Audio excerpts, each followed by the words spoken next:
Mari jemaat sekalian, sebelum kita membaca firman Tuhan dan merenungkannya, kita masuk dalam doa terlebih dahulu. Bapa, kami bersyukur untuk anugerah dan kasih Tuhan bagi setiap kami.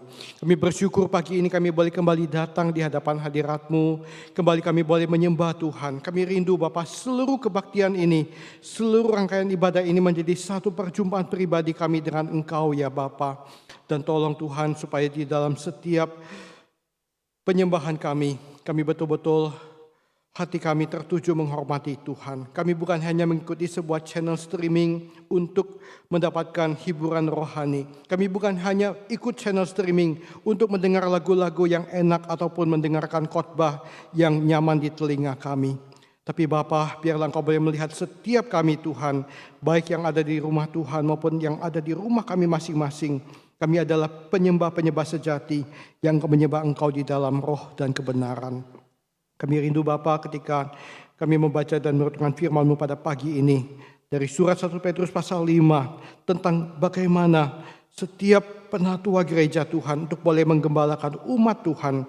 Kami rindu Tuhan, gereja kami boleh menjadi sebuah komunitas pastoral yang baik dan bertumbuh. Dan nama Tuhan dimuliakan. Kiranya Roh Kudus Tuhan yang boleh menolong kami menerjemahkan firman Tuhan ke dalam hati dan pengertian setiap kami. Pakai hamba-Mu yang penuh dengan keterbatasan ini dan berkati setiap umat-Mu. Demi nama Tuhan Yesus kami berdoa. Amin. Teman sekalian, kita bersyukur pada minggu ini kita kembali akan belajar dari surat 1 Petrus pasal 5 ayat 1 sampai 4. Kalau jemaat mengatakan musuh apa gak salah, ini kan sebuah tema untuk para hamba Tuhan. Ya, bagaimana gembalakanlah kawanan domba Allah. So sekalian, saya bersyukur ya karena kita di gereja kita melakukan khotbah eksposisi. Maka kita akan setia mengkhotbahkan setiap bagian Alkitab yang ada. Dan untuk konteks seperti inilah saudara sekalian, bagian-bagian ini yang mungkin ya jarang dan tidak akan mungkin dikhotbahkan di dalam khotbah-khotbah tematik, akan tetap dengan setia diberitakan ya di mimbar gereja. Dan ini akan menjadi satu berkat bagi setiap kita. Bahkan saya percaya saudara sekalian, ketika kita belajar bagian ini, saya menemukan bahwa bagian ini bukan hanya untuk para hamba Tuhan atau para pendeta, tapi bagian ini juga berbicara untuk lingkaran ya jemaat yang lebih luas yang kita akan lihat nanti di dalam pembahasan firman Tuhan.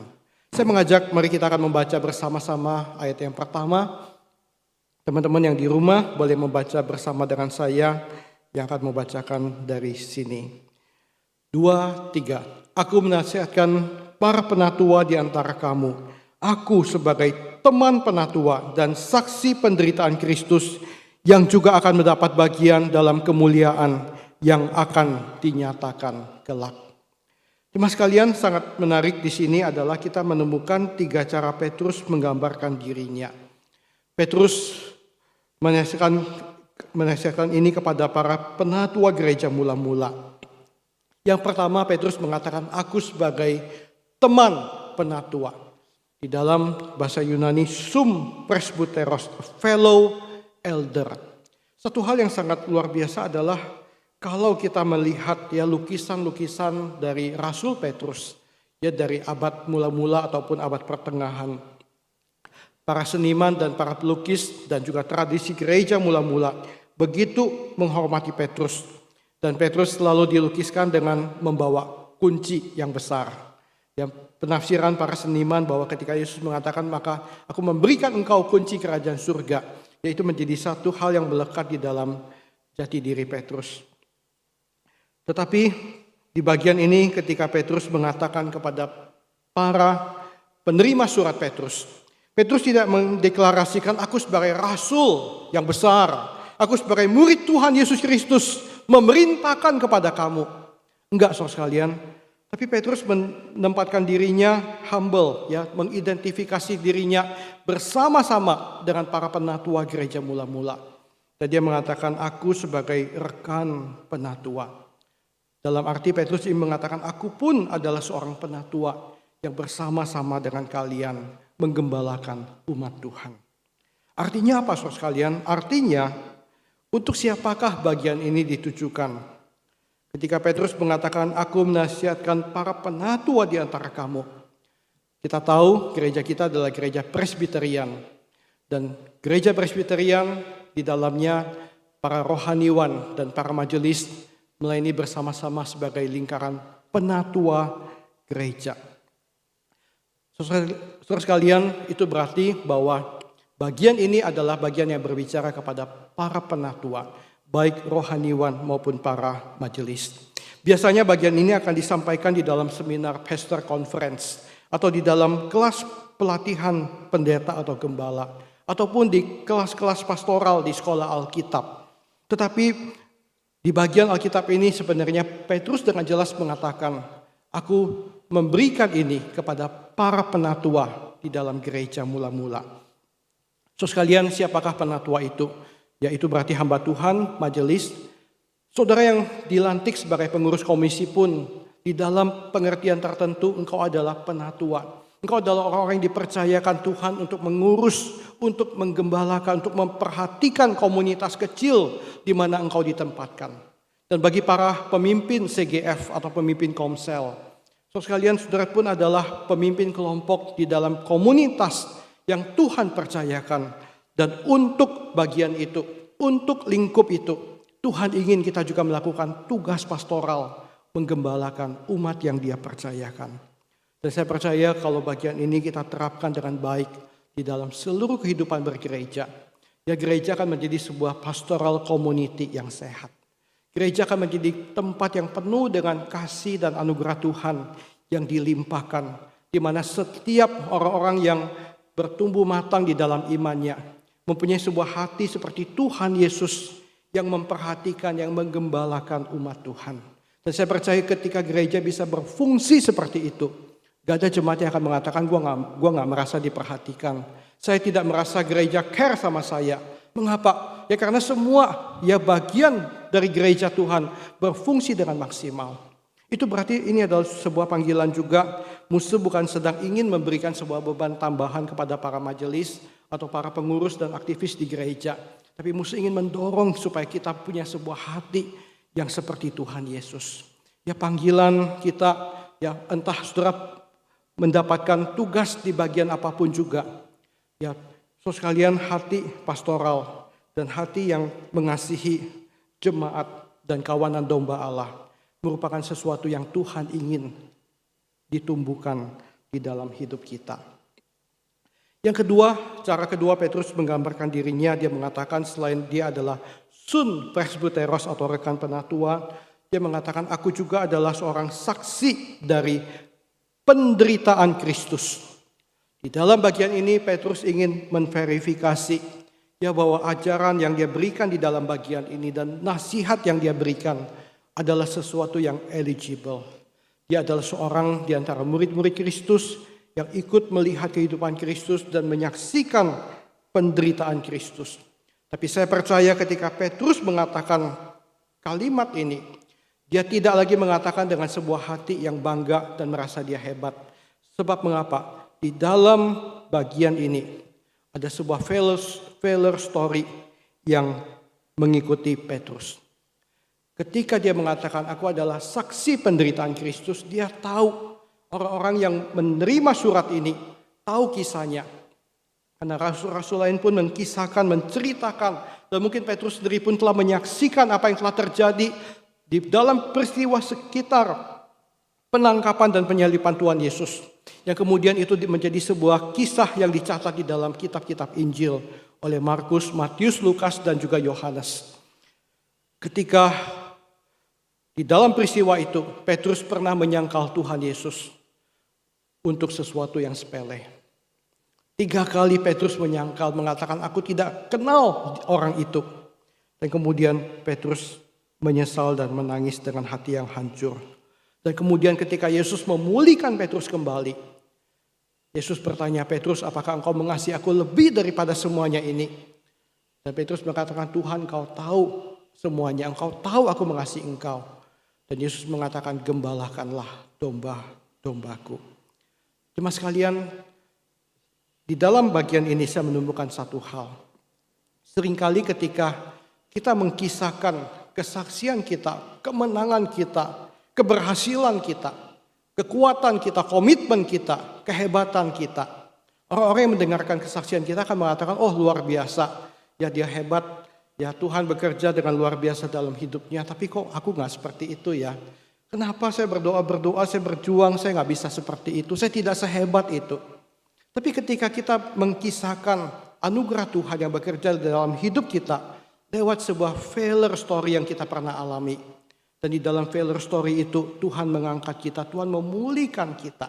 So sekalian orang-orang yang mendengarkan kisah kita akan tahu ya bahwa sebuah hidup yang bertumbuh dan matang di dalam Tuhan. Ya bukanlah sesuatu yang luar biasa hebat pada awalnya. Tapi bertumbuh dari sebuah kerapuhan, dari sebuah kekurangan yang sangat luar biasa, tapi di situ Tuhan bekerja dan mengangkat dan memulihkan. Saya ingat satu kali ada seorang teman yang ketika saya hubungi dia mengatakan, aduh Pak, saya minta maaf sekali. Ya di tengah-tengah kondisi pandemi yang berubah ini, saya begitu pontang-panting dengan semua tugas yang ada dan beberapa jadwal saya melupakan. Saya mengatakan, it's okay. Satu hal yang sama, saya pun sama pontang-panting seperti Anda. Dan saya juga pernah lupa dan melakukan beberapa kegagalan. Kita sama. Dan dia mengatakan thank you. Ya saya merasa diterima, saya merasa dikuatkan. Dan terima kasih untuk kesediaan Anda berbagi failure story yang juga kamu alami. So sekalian ketika kita menjadi orang-orang yang mengakui bahwa kita adalah orang yang pernah fail, tetapi di situ ada anugerah Tuhan yang memulihkan kita. Itu menjadi sebuah kekuatan bagi orang yang mendengarkan. Petrus mengajak para penatua yang mungkin mereka pun sedang bertumbuh di dalam kehidupan mereka dengan sebuah failure story yang dia kisahkan. Saksi penderitaan Kristus yang juga pernah dulu menyangkal Tuhan tapi telah dipulihkan oleh Tuhan. Dan cara ketiga Petrus menggambarkan dirinya adalah yang juga mendapat bagian dalam kemuliaan yang akan dinyatakan kelak. Petrus memberikan sebuah pengharapan, memberikan sebuah penghiburan kepada para penatua gereja bahwa di dalam engkau setia melayani Tuhan, engkau mengasihi Tuhan, engkau akan mendapat bagian sama seperti aku yang satu hari kelak kita akan menikmati kemuliaan yang Tuhan nyatakan. Dia memberikan pengharapan akan saatnya ketika Yesus datang kedua kali, parousia, ketika Tuhan datang kedua kalinya. Tapi di sisi lain Petrus juga melihat mundur ke belakang. Ya kepada peristiwa ketika Yesus dimuliakan di atas gunung dan dia tahu ya bagaimana sebagian kecil kemuliaan Tuhan yang dia pernah saksikan begitu indah dan begitu luar biasa. Dan inilah pesan Petrus kepada kita semua. Orang-orang yang Tuhan percayakan untuk melayani umat Tuhan. Baik para hamba Tuhan, majelis, ya pengurus komisi, aktivis maupun juga pemimpin komsel. Tuhan mengatakan gembalakanlah kawanan domba Allah yang ada padamu. Jangan dengan paksa tetapi dengan sukarela sesuai dengan kehendak Allah. Dan jangan karena mau mencari keuntungan tetapi dengan pengabdian diri. Di bagian ini Petrus mengatakan gembalakanlah kawanan domba Allah. Sangat jelas di sini. Yang Petrus definisikan domba itu adalah milik Allah. Ya bukan milik kita, bukan milik pribadi, bukan milik kekuasaan kita. Tapi mereka adalah domba Allah. Mazmur 95 ayat 7 mengingatkan kita. Sebab dialah Allah kita dan kitalah umat gembalaannya dan kawanan domba tuntunan tangannya. So sekalian ini adalah sesuatu yang sangat indah dan menguatkan kita. Kita adalah milik Tuhan. Dan hari ini kalau kita ada di dalam pelayanan, kita pun dipercayakan melayani apa yang menjadi milik Tuhan. Dan Petrus sangat menyadari akan kebenaran ini. Dan kalau kita betul-betul mencintai Tuhan, kita akan mencintai apa yang menjadi milik Tuhan. Dan bertanggung jawab kepada apa yang Tuhan percayakan kepada kita. Dan Petrus mengatakan yang ada padamu. Ya, artinya Pak, kita harus selalu dekat ya dengan apa yang Tuhan berikan. Ya, itu berarti setiap kita ya harus selalu bersama-sama dengan kawanan domba Allah yang Tuhan percayakan. Secara singkat saya akan menjelaskan 3 prinsip yang ada di depan tentang pelayanan penatua. Yang pertama adalah prinsip kerelaan atau willingness. Petrus mengatakan, gembalakanlah kawanan domba Allah, jangan dengan paksa, tetapi dengan sukarela sesuai kehendak Allah. So sekalian, ini adalah sebuah antidot atau sebuah penangkal terhadap dosa kemalasan. Dan juga sebuah penangkal terhadap ketidakrelaan manusia di dalam melayani. Hari ini ada banyak orang yang melayani Tuhan. Ketika mungkin awal-awal mereka dipanggil untuk melayani, mereka bersuka cita, mereka semangat, mereka komitmen. Tetapi di dalam perjalanan waktu, mungkin ketika mereka mengalami gesekan, mereka mengalami kritikan, mereka mengalami kekecewaan. Ada orang yang mengatakan, waduh Tuhan, mengapa pelayanan ini begitu berat? Dan mereka datang kepada hamba Tuhan, ya udah lause, muse, ya ini saya pelayanan 1 periode aja udah gak mau lagi deh, kapok saya. Ya, mungkin saudara pernah dipercayakan menjadi majelis dan saudara pernah bergumul di dalam area itu. Saudara sebagai pengurus, saudara sebagai pemimpin komsel, ketika engkau melayani dengan segenap hati dan ada orang mengkritik Anda, ada orang menyalahpahami Anda, ada orang memarahi Anda, dan Anda mengatakan, that's all, saya tidak mau lagi. Sekalian, tapi kalau kita tahu bahwa pelayanan itu adalah untuk mengasihi Tuhan, untuk Tuhan yang telah memanggil kita, ya maka kita akan melayani dengan penuh sukacita. Ya, Alkitab Indonesia menerjemahkan willingness dengan satu kata, sukarela. Teman-teman tahu definisi sukarela? Ada yang tahu di sini? Saudara tahu sukarela itu apa? Hari ini kita bersyukur di tengah kita ada Lause Andri, Lause Bida yang hadir. Lause Bida tahu sukarela itu apa? Atau Lause Nikander? Apa itu sukarela? Saudara pernah menjadi orang yang sukarela? Sekali ada teman saya memberikan definisi gini, sukarela itu begini, suka gak suka kamu harus rela, rela gak rela kamu harus suka. Ya itu bukan sukarela saudara sekalian, itu suka-suka yang dipaksa dan rela-rela yang terpaksa. Ya sukarela adalah sesuatu yang kita lakukan dengan sukacita. Ya ada seorang anak muda ya yang di masa-masa work from home, ya di masa PSBB ini, dia bekerja separuh waktu di kantor dan separuh waktu di rumah. Dan dia punya seorang pacar atau kekasih. Satu kali ketika dia giliran work from office dan sesudah dia bekerja seharian, dia pulang ke rumah, mamanya menyambut dia di rumah, dia sudah mandi, kemudian dia berbaring, dia mau istirahat, dia sambil kemudian dia lihat-lihat gadget.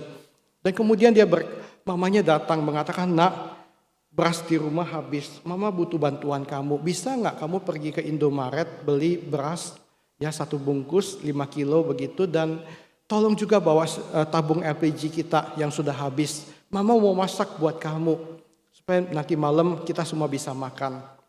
Jadi dia mengatakan, mama nggak tahu saya lagi begitu sibuk, saya sedang begitu capek dan saya mau istirahat sebentar. Sambil saya harus menjawab beberapa email ya dan berita yang masuk di handphone saya. Mamanya melihat anaknya begitu kelelahan, dan hati seorang mama sangat iba, dia tahu anaknya capek. Ya udah nak, gak apa-apa nak. Anaknya bilang, mama kan bisa pesen Gojek, ya panggil aja itu, ya beli berasnya pakai Gojek aja. Ya itu LPG juga minta diantar aja sama tukang antar, bayar mahal dikit gak apa-apa ma gitu. Mamanya bilang, it's okay nak, gak apa-apa, mama bisa urus handle semuanya. Hati seorang mama sangat luar biasa. Ya tapi kemudian lewat 5 menit kemudian, dia kaget anaknya tiba-tiba loncat bangun. Dan kemudian anaknya itu tiba-tiba pakai baju rapi-rapi, pakai sepatu. Dan dia tanya, kamu mau kemana? Oh ini pacar saya telepon. Ya di rumahnya juga kehabisan beras, juga mau beli beras. It's okay ma, gak apa-apa. Yang mama tadi mau titip kalau belum panggil Gojek, gue beliin sekalian. Oh mamanya kaget. Loh tadi mama suruh beli beras sama seperti pacarmu. Kenapa kamu gak mau? Kenapa punya mama gak mau, punya dia mau? Ya gak apa-apa sekarang saya mau ma, gak apa-apa ma. Sekalian saudara tahu perbedaannya di mana? Perbedaannya adalah siapa yang minta. Ya, ketika hatinya begitu berbunga-bunga mencintai seseorang, ya, dan orang itu meminta dia, ya, hati anak muda ini langsung mau. Seharusnya ketika dia bertumbuh lebih matang lagi, dia harus bisa mengasihi semua anggota keluarganya dengan imbang. Ya, apakah itu kekasihnya, apakah itu orang tuanya, dia harus memberikan perlakuan yang sama. Tetapi disitulah menentukan ya mengapa seseorang suka rela.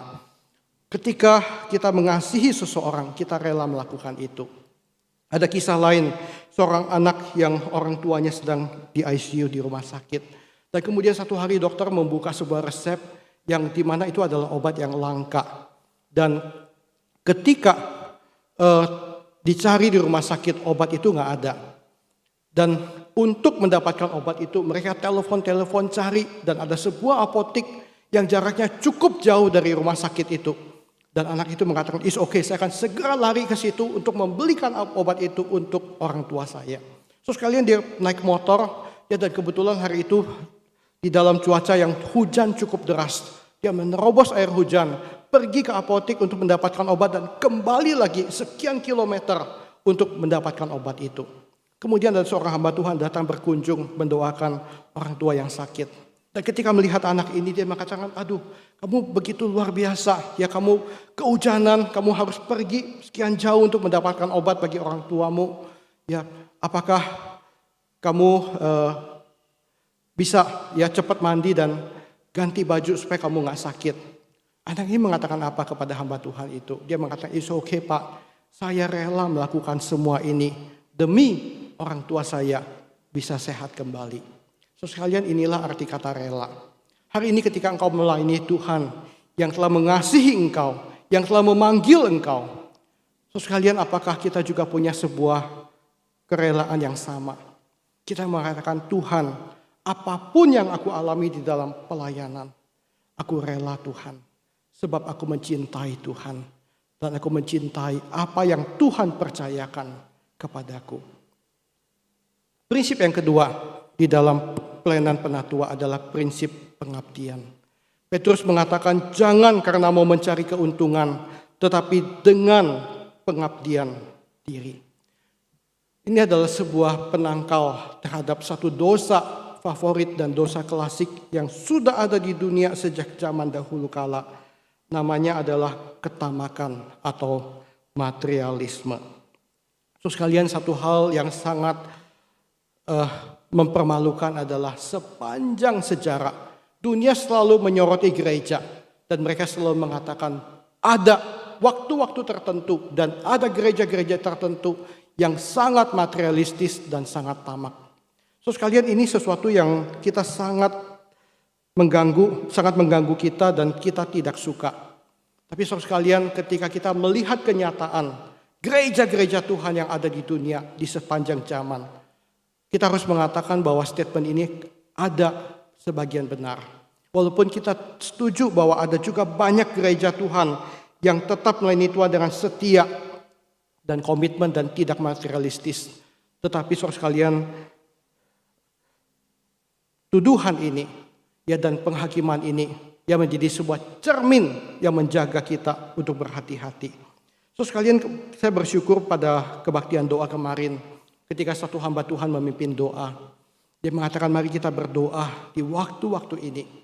Ya, apakah di masa krisis ini ya gereja care kepada jemaat atau gereja hanya melihat jemaat sebagai sumber pendapatannya ketika income gereja turun dan gereja kemudian terus mendorong jemaat untuk persembahan.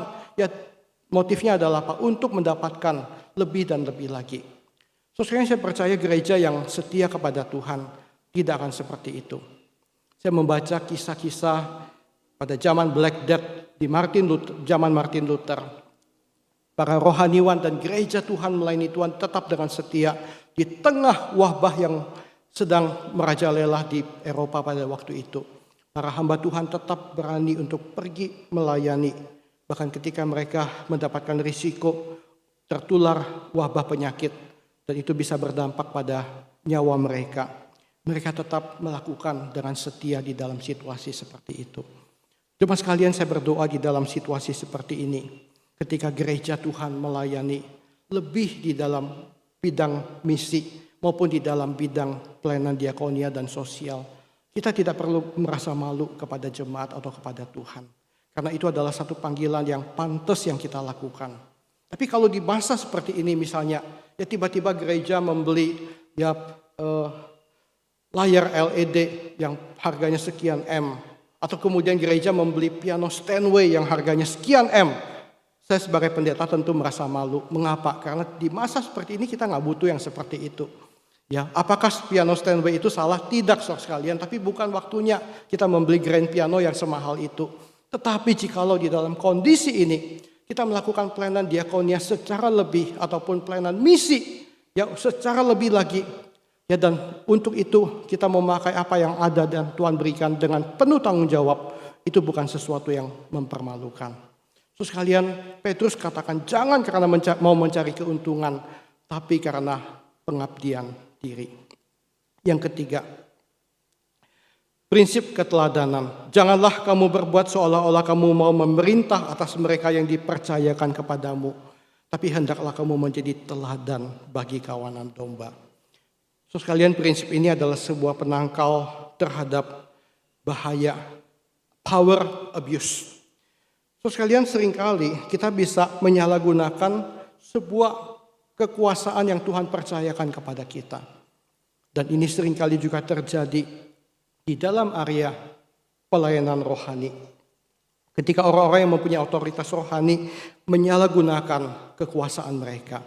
Ini adalah foto-foto yang mungkin layar yang di kanan bawah bisa diturunkan sebentar Pak Tunggul karena yang lembaran PowerPoint ini full. Ya, ini adalah sebuah foto gereja-gereja dari Afrika.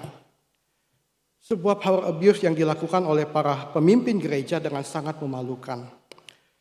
Mengapa kondisi ini bisa terjadi? Karena di Afrika mindsetnya adalah masyarakat pada zaman dulu mereka hidup di bawah kekuasaan dan dominasi para dukun atau syaman yang dianggap orang yang sangat penting dan sangat hebat dan berkuasa.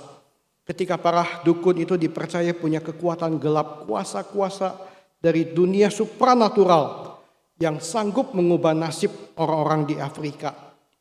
Dan kalau mereka membuat sesuatu yang salah kepada para dukun itu, maka celakalah mereka. Karena dukun-dukun itu akan mengirimkan ilmu santet ya dan mengutuki mereka dengan penderitaan.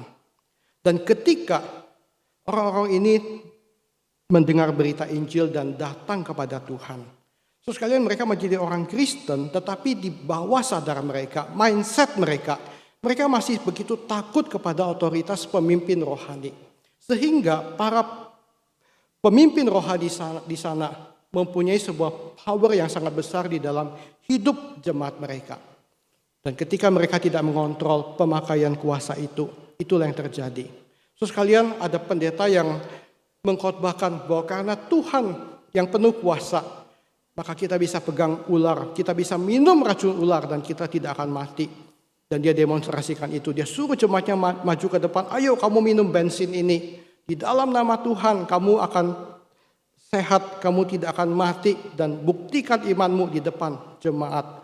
Dia suruh jemaatnya tenggak bensin dan kemudian jemaatnya kelengar polisi yang datang. Atau ini yang terjadi ketika pendeta menyuruh jemaat rebah dan kemudian dia injek-injek mereka di atas tubuh mereka. Yang satu lagi adalah dia mengajar jemaat untuk makan rumput. Karena kita adalah domba, maka kita harus makan rumput seperti domba. Ya, dan jemaatnya disuruh makan rumput dan kemudian muntah-muntah. Dan itu dipraktekkan di dalam ya sebuah atmosfer yang namanya pelayanan rohani.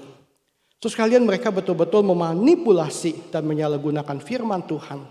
Ya, dan memakai nama Tuhan untuk sesuatu yang sangat memalukan dan tidak benar.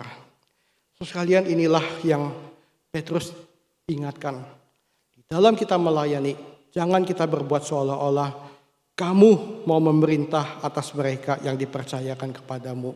Tetapi hendaklah kamu menjadi teladan bagi kawanan domba itu.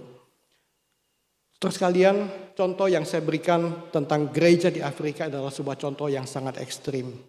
Tetapi di dalam layer-layer yang lain, lapisan-lapisan yang lain, mungkin bisa terjadi. Ya, di dalam sebuah bentuk yang lebih subtle, ya, bentuk yang lebih soft, bentuk yang lebih tidak kentara, bentuk yang lebih elegan, bentuk yang lebih halus. Dan kita tidak mudah untuk membedakan hal itu. Tapi sekalian kalau kita ingat kepada firman Tuhan, kita mesti ingat ya ini adalah panggilan Tuhan kepada setiap kita. Menjadi teladan bukan satu hal yang mudah. Karena setiap orang punya area kekuatan dan kelebihan. Tapi dia juga punya dark side, sisi gelap dan kelemahan yang ada. So sekalian, tetapi mari kita berdoa, kita minta belas kasihan Tuhan. Menolong kita supaya di area kelemahan kita, bagian sisi gelap hidup kita, Tuhan juga bekerja dan memulihkan kita. Jika ketika Tuhan memulihkan bagian itu, hidup kita boleh semakin maksimal dan semakin maksimal lagi untuk boleh menjadi teladan yang baik bagi umat Tuhan. Dan saudara sekalian, di dalam leadership ada sebuah perbedaan yang besar antara motivating dan manipulating. Saudara sekalian, dua orang yang melakukan baik motivating maupun manipulating, memotivasi dan memanipulasi, mereka melakukan sesuatu untuk mendorong orang maju dan semangat di dalam bekerja. Tetapi ada sebuah beda yang sangat tipis yang hanya bisa ketahuan di ujung perjalanan itu. Seseorang yang motivasi tujuannya adalah apa? Dia mendorong seseorang untuk kepentingan orang itu sendiri. Supaya orang itu maju dan sudah, that's all. Dia tidak mengambil keuntungan dari apa yang dia lakukan. Tapi seorang yang manipulating, apa yang dia lakukan adalah apa? Dia akan mendorong orang dengan sangat luar biasa, dengan sangat baik, dengan sangat elegan. Dengan tujuan apa? Supaya nanti gua dapat untung. Dia akan bekerja untuk kepentingan gua. Dia akan bekerja keras untuk apa? Untuk saya, untuk aku, dan untuk aku. So sekalian, di dalam pelayanan, Tuhan mengajar kita ya untuk kita menjadi teladan. Jangan untuk memerintah mereka yang dipercayakan kepada kita. Karena mereka adalah kawanan domba milik Tuhan. Satu ayat terakhir penutup yang sangat menghibur dan menguatkan kita. Saya mengajak kita membaca bersama-sama dari pasal 5 ayat yang keempat. Firman Tuhan mengatakan, dan kamu apabila Gembala Agung datang, kamu akan menerima mahkota kemuliaan yang tidak dapat layu. Mas sekalian, biarlah semua pelayanan kita bertumpu pada sebuah pengharapan bahwa ketika Kristus Sang Gembala Agung itu datang, kita akan mendapatkan mahkota kemuliaan. So sekalian, saya rindu biarlah firman Tuhan yang kita baca hari ini mendorong kita. Kiranya Tuhan memberkati GKI BSD menjadi sebuah gereja dengan sebagai sebuah pastoral community yang baik. Dan setiap kita hidup di dalam anugerah Tuhan untuk saling menguatkan, saling menggembalakan, dan saling memperhatikan di dalam kasih Tuhan. Mari kita berdoa. Bapa, kami berdoa biarlah firman Tuhan hari ini menguatkan setiap kami. Kami bersyukur untuk Petrus yang begitu mengasihi umat Tuhan. Bahkan dia mengatakan dia pun adalah seorang penatua. Seperti penatua-penatua yang lain. Dan dia mendorong gereja Tuhan untuk boleh mencintai dan menggembalakan satu dengan yang lain. Bapa, biarlah Tuhan kami boleh setia kepada Tuhan. Hamba berdoa untuk setiap rekan-rekan hamba Tuhan, majelis, para pengurus komisi, dan juga para pemimpin komsel dan CGF di gereja ini. Untuk boleh bertumbuh dengan hati yang penuh kasih.